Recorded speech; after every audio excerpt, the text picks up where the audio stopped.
True Crime South Africa is published in conjunction with Arena Holdings, publishers of Times Live, Business Live, Sowetan Live, and others. The opinions expressed in this podcast do not necessarily represent the views of Arena Holdings and its affiliates. It's one of the biggest bank heists in South African history.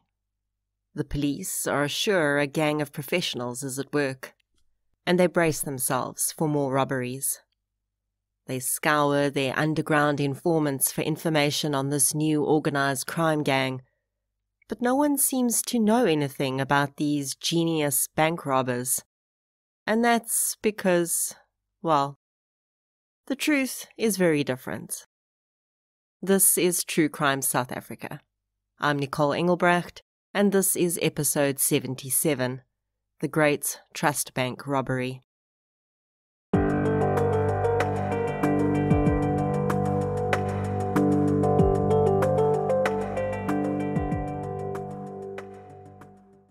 Before we get into today's episode, I'd like to thank our new supporters for the week. A huge thank you goes out to Talita Berger, Marlene Scott, Chelsea Tucker, Maxine, Helen Georgiakis, Claire Satchwell, Suanne Ronkana, Gerda Fourie, Tanith McKenzie, Lindy Lee van den Berg, Renelle, Renee Swart, and Mabel Stradom for your support on Patreon. Thank you so much for your support, everyone. It really does make a huge difference. If you'd like to support the show on Patreon or PayPal, I'll leave a link in the show notes. If you like discounts, because who doesn't, head over to King Online for your health and beauty needs or Print Crowd for all your printing requirements, and use the code TCSA10 at checkout for a 10% discount, and support the show at the same time. Other forms of support that make a huge difference include following the show on social media, inviting your friends, family, postman, hairdresser, and parole officer to listen, and leaving reviews on the podcast platform you use to listen. True Crime South Africa is, of course, my main podcast baby, but I've also hosted the Devil's Dorp Companion podcast, and in 2022 you could possibly see some more podcasts popping into your feed from me. You can also follow my Facebook page to get updates on those new projects. As you'll have gathered from the episode title, today's episode is a little different from the cases I usually cover. I think we've had quite a few really tough episodes to listen to recently, so I thought something a little lighter would be a nice break, for you as well as me. To be honest, the title of the episode is a little misleading, but that's what the crime has always been referred to as. Really, the crime in question was less than impressive in its complexity, but it would certainly go down in history for a number of other reasons. Resources for this episode include the book Famous South African Crimes by Rob Marsh and several media articles. So let's get into Episode 77, The Great Trust Bank Robbery. The following episode may contain sensitive material including descriptions of violence, sexual assault, or graphic descriptions of injuries to victims. If you feel you may be triggered by such material, please consider this before accessing our content. To access trauma counseling or services, please see the helpline information on our show notes. In 1968, Derek Whitehead and Willem van der Merwe, two friends in their 30s, had started a house painting business together. For the first year, the business went pretty well. But in 1970, things took a turn, and the men were no longer even making enough money to cover their own expenses. It was around this time that the friends decided the best plan of action would be for them both to sell their houses in Johannesburg and combine their funds to build holiday cottages on the garden route. In early 1971, Derek and Willem decided to take a trip to Knysna to look at the available land there. As they drove the popular tourist route and passed through small town after small town, the men started to joke about how easy it would be to break into one of the banks in these small towns. During the week and at month end they were busy enough, But out of season, and later in the afternoon, there was simply no one around.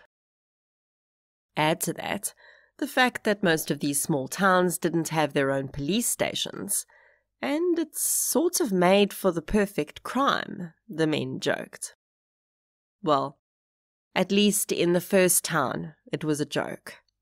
But by the third, fourth and fifth towns, Willem and Derek were less amused by the idea of becoming bank robbers and more seriously considering it.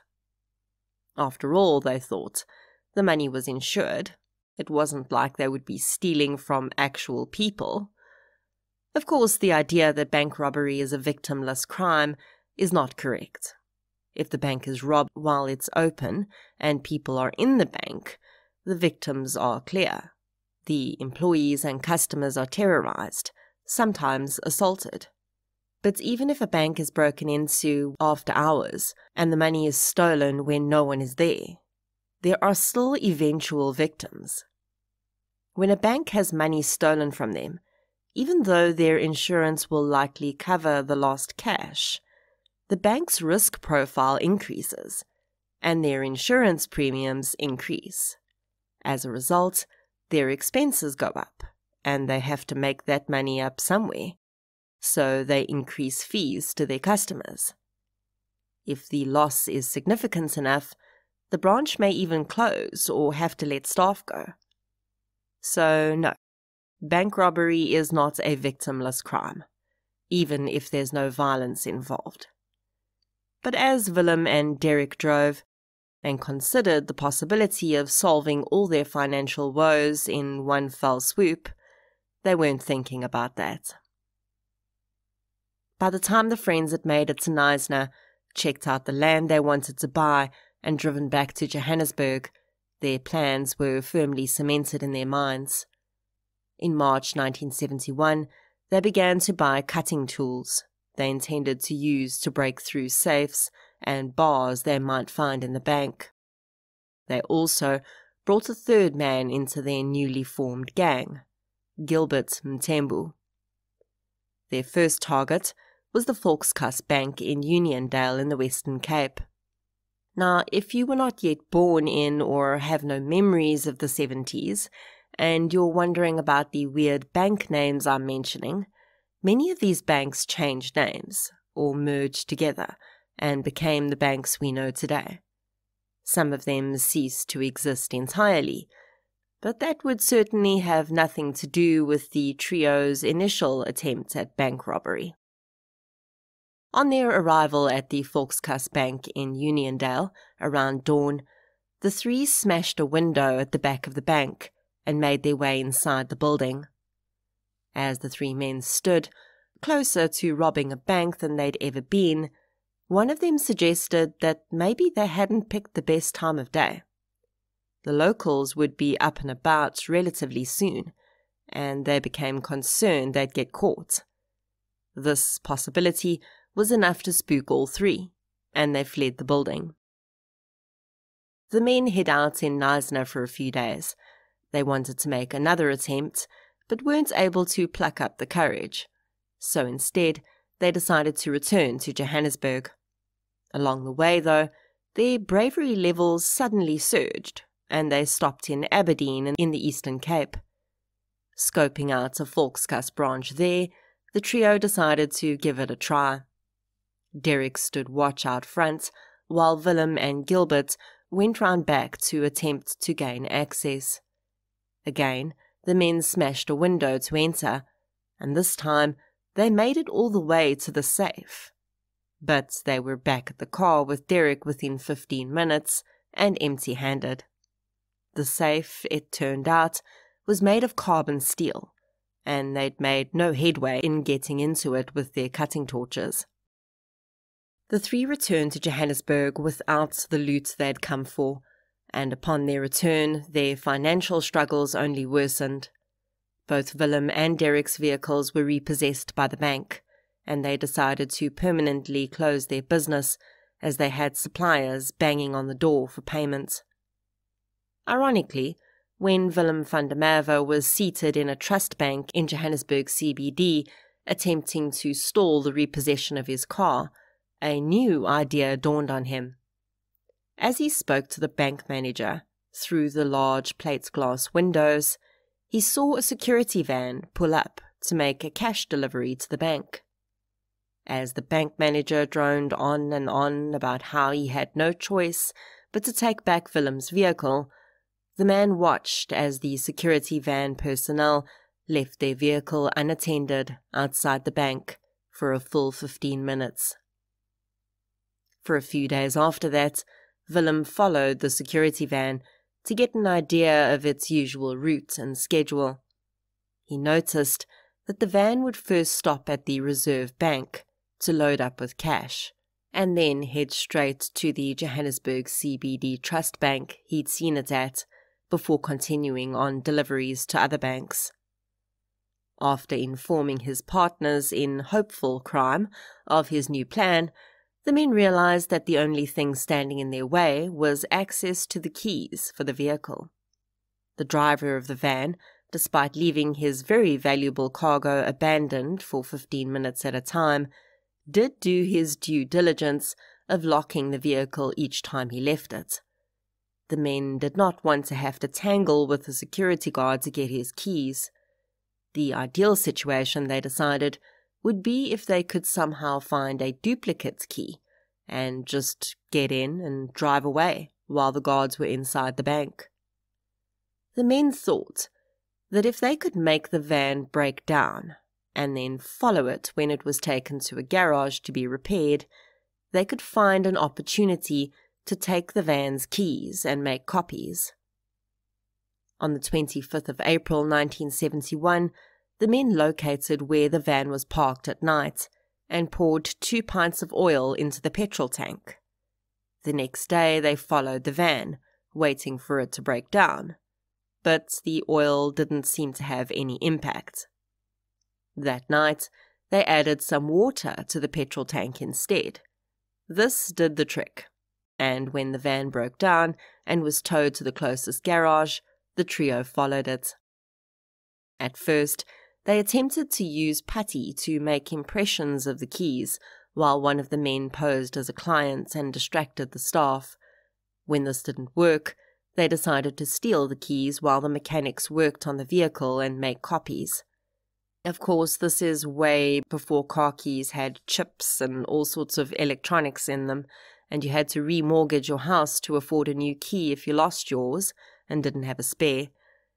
In the early 1970s, car keys were basically like any other plain metal key, and if you went to the right locksmith, they'd have no problem making you a copy. And this is just what the men managed to do before returning the keys to the garage before anyone suspected a thing. Up to this point in the plan, none of the men had told anyone else what they were up to. Their secret intentions had remained among the three. But after they managed to get the security van's keys, Derek Whitehead decided to tell his wife Jeanette about their plan. The reason he did this is that he needed an extra vehicle for them to get away if the security van was intercepted. When Jeanette discovered what her husband had in mind, the couple had a huge argument, but the woman eventually agreed to follow the security van in her car. Jeanette's role in the crime was to stay nearby in case something went wrong and they needed a getaway car. On Tuesday, the 27th of April 1971, the plan was executed. The men had hired a VW Combi to use in the crime so that they'd have enough space to carry their haul. They also arranged fake number plates for both the Combi and Jeanette's car. Derek drove the Combi that morning, while Willem followed with Jeanette in her car. That morning, though, the odds were not in the group's favor, as the security guards spent a very short period outside the bank before leaving again. Before they could lose their nerve, they tried again the next morning, and this time the plan went off without a hitch. Jeanette delivered Willem to the street outside the bank, and as soon as the security guards had been inside for about 5 minutes, he strolled up to the security van, used the key they'd cut, unlocked the door, started the van, and drove away, while Jeanette followed in her vehicle to an open piece of ground just a few blocks from the bank, where Derek was waiting in the combi. There, the men transferred the boxes of money from the security van to their vehicle. But someone was watching.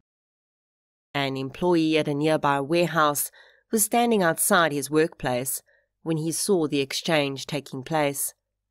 The man immediately became suspicious, but didn't call police. He did get a good look at Jeanette, though, and was able to describe and identify her later. With the money exchange complete, the group abandoned the security van and drove to Parktown, where they transferred the money into Willem's car and then abandoned their rental combi. Later that night, the men drove to the Vaal River and dumped the metal boxes that the money had been in. Derek packed the wads of cash into the ceiling of his caravan, hitched it to his wife's car, and set off for Knysna with his wife and 4 children. The family arrived in Knysna on the 1st of May and booked into the Brenton-on-Lake Hotel. 3 days later, Willem arrived with his wife, Marlene. It was only around this time that the 2 men actually counted their loot. They'd managed to steal 240,000 rand. At the time, it was the second largest theft of its kind in South African history. According to the website inflationtool.com, that would be the equivalent of 12 million rand in today's money. After reuniting, the couples then once again split up, with the Whiteheads moving to a nearby resort and the Van der Merwes moving to a hotel. On the 9th of May, the Van der Merwes left Knysna for Bloemfontein to visit Willem's parents-in-law. The 70s in Joburg CBD didn't provide much major crime for police in that jurisdiction, so news of a security van theft soon blew through the entire area, and every available policeman was on the case. Looking at the way the crime had been carried out, the ease with which the perpetrators just drove away with the van and then seemingly disappeared into thin air, police were convinced that they were dealing with a very sophisticated gang of criminals. The fact that the gang had clearly had access to duplicate keys for the vehicle had police believing that they were dealing with an inside job. So a significant amount of time was spent interrogating staff from the bank and the security company to figure out who was involved. Soon, though, police realized that they were on the trail of an unintentional red herring, and they were unable to pinpoint a single employee that may have been involved in the heist. So, they opened the scope to include anyone who may have had contact with the van or its driver at any time. It would take 2 weeks for the connection to be made between the van's breakdown and the duplication of the keys. Employees at the garage then vaguely remembered 2 men who'd been hanging about on the day the security van was in their shop. After scoping out locksmiths around the garage, they were able to identify Willem van der Merwe as a man who'd brought a vehicle key in for cutting on the day the van was in the garage. Police went to van der Merwe's house, but there was no one home, and neighbours told the officers that the family had gone to Bloemfontein to visit his in-laws. After the warehouse employee came forward and reported seeing a Mercedes-Benz around the security van in the field when the money transfer was taking place, police were able to connect the Whiteheads to the crime too, and they knew that they were on to something. When they looked into the business affairs of Whitehead and van der Merwe and saw how much debt they were in, the motive became clear. On the 10th of May, police put out an alert for Jeanette's Mercedes-Benz in Bloemfontein.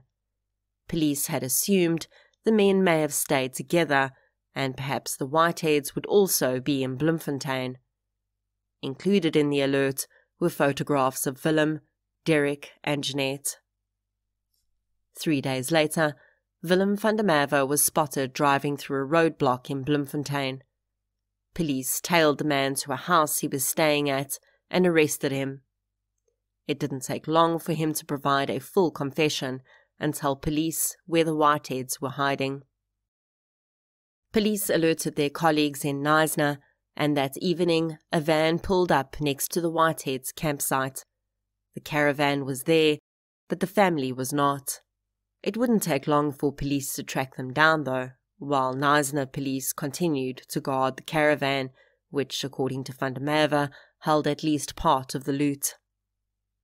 At 3 a.m. the next morning, the Whiteheads were arrested at the Little Switzerland resort in the Drakensberg. Their children were taken into foster care, while the parents were separated to stop them from colluding on their versions. The team that made the arrest that day consisted of officers from 3 different provinces. The couple were taken to Bloemfontein for questioning, and then Jeanette was taken to Johannesburg, where she appeared in court and was then detained in jail. Meanwhile, 2 army helicopters flew Derek Whitehead, Willem van der Merwe, and 12 detectives to the Knysna campsite. The men unlocked the caravan and showed police where the money was hidden. Just 1,538 rand had been used. The rest remained in the ceiling of the caravan. Now, it kind of blows my mind a little that Derek Whitehead left his caravan, which, thanks to its contents, was worth 240,000 rand, just parked in Knysna, while he and his family flitted off to the Drakensberg. Perhaps it's a sign of the times, that he didn't think for a moment it would be broken into or stolen. Derek and Willem were denied bail and kept in custody pending their trial. Jeanette Whitehead was granted bail of 1,000 rand on the basis that she had 4 children to care for. The trial began in June 1971, and all 3 pleaded guilty to having stolen the 240,000 rand. After 2 days of hearing mitigating and aggravating circumstances, the judge decided to suspend sentencing of Jeanette Whitehead for 3 years. Essentially, if Jeanette did not commit any further crimes in the next 3 years, she would not be punished for her role in the robbery. He did this in order to allow her children the opportunity to reach an age where they would find separation from their mother less traumatic, and Jeanette's was released. In passing down this decision, the judge said, quote, "No doubt my leniency in this regard will be criticized, but I am prepared to face such critics. My tender feelings for her young children have persuaded me to deal with Mrs. Whitehead as leniently as possible." End quote. The judge also accepted Jeanette's claims that she had only participated because she feared for her husband's safety if she didn't. The judge then moved on to Willem and Derek, whose actions he described as cold, calculated, and ingenious. He said it was very clear that the men had been planning the crime for a long time, and therefore had more than enough opportunity to halt their plans and choose not to commit the crime. The judge then said that he was concerned that if he passed down a light sentence, that other members of the public might see it as an opportunity to commit similar crimes, considering so many holes in the banking and money transport system had been exposed by the men's robbery.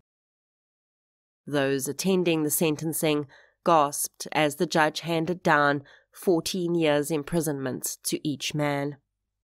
Although Gilbert Ntembu had not been involved in the main robbery, he was arrested in connection with his involvement in the other attempted robberies and the planning of the main crime.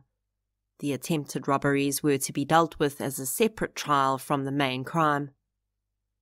In September 1971, both Willem and Derek appealed their sentences, and the term was reduced on appeal to 10 years each. In that same month, the 2 men, along with Gilbert Ntembu, stood trial in Graaf-Reinet for the 2 attempted robberies in that region. All 3 men were handed down 1-year prison sentences. Derek Whitehead and Willem van der Merwe would only end up serving 4 years in prison before they were released in June 1975. If they're alive today, they will both be in their 80s. The resort in the Drakensberg at which Derek Whitehead was arrested named its ladies' bar the Robber's Roost, after one of its most infamous guests, who didn't actually even get to stay the night. This crime was essentially one of South Africa's first cash-in-transit heists. Today, of course, such heists have become far more deadly and violent, and a lot of the extra security around banks and the transportation of money would start being implemented in the 1970s. Today, a van carrying cash is guarded at all times by people with very large guns. And I don't know about you, but I usually make a very wide berth around any cash-in-transit van. And this is pretty much all where it started, with 2 house painters who walked up to a van, got in, and drove away. Really, although these guys weren't professional criminals, for the novices that they were, they didn't do a bad job of covering their tracks. But the devil's in the details, and it would be those small things, like using their own vehicle and going to a locksmith close to the garage to cut the key, that resulted in them being identified. Of course, the men would not be the last of the infamous South African bank robbers. In episode 49, I covered the infamous Stander Gang, and how the legend that was formed around the leader of that gang masked a very dark reality.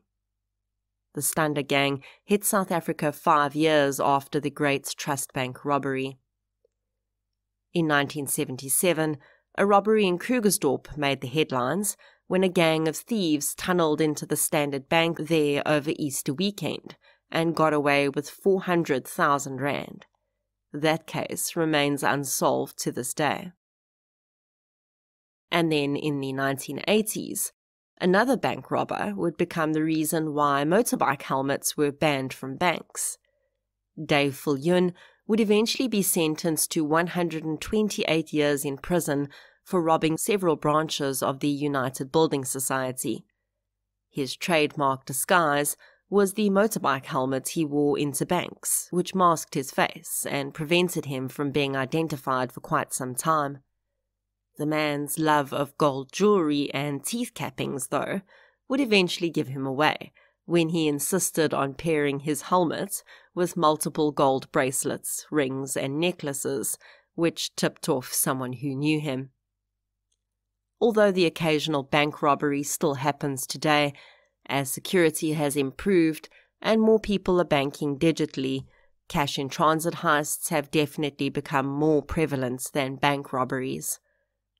I always find it quite interesting how, as we saw with the Stander Gang, criminals whose crimes seem cleverly executed and who don't commit violent crimes often become legendary, especially when they seem to be committing Robin Hood-type crimes, where, as I referenced in the beginning of the show, the only victim seems to be a big institution. The truth is, though, that there are no victimless crimes. Although the concept is different if we approach it from a societal aspect or from a legal aspect, in some parts of the world, legally defined victimless crimes include possession of any legal contraband, recreational drug use, sex work, prohibited sexual behavior between consenting adults, assisted suicide, and smuggling. In South Africa, counterfeiting is illegal, of course, but from much of the public's perspective, it's very much seen as a victimless crime. When people purchase counterfeit goods, they're not looking the victim in the eye, so it certainly seems like no one's getting hurt.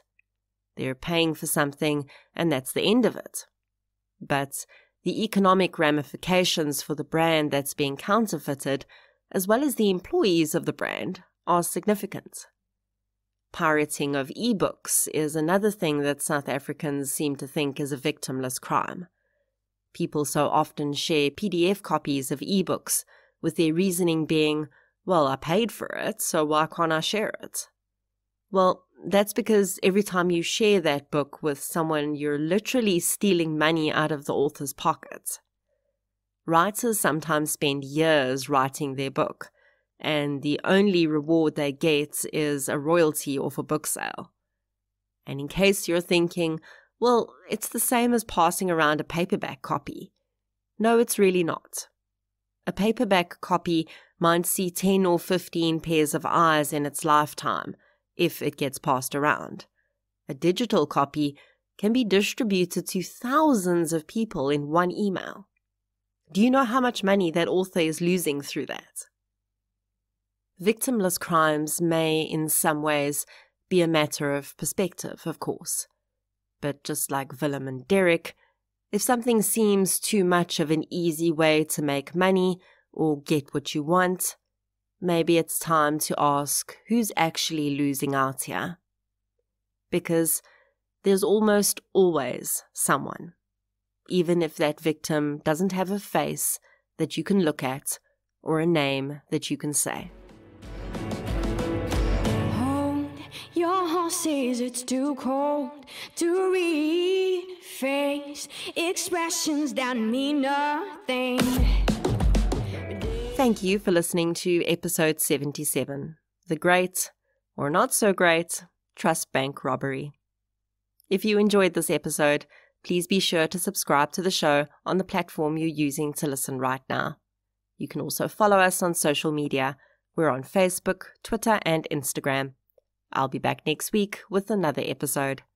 Until then, as always, thank you for your support, and I'll chat to you soon.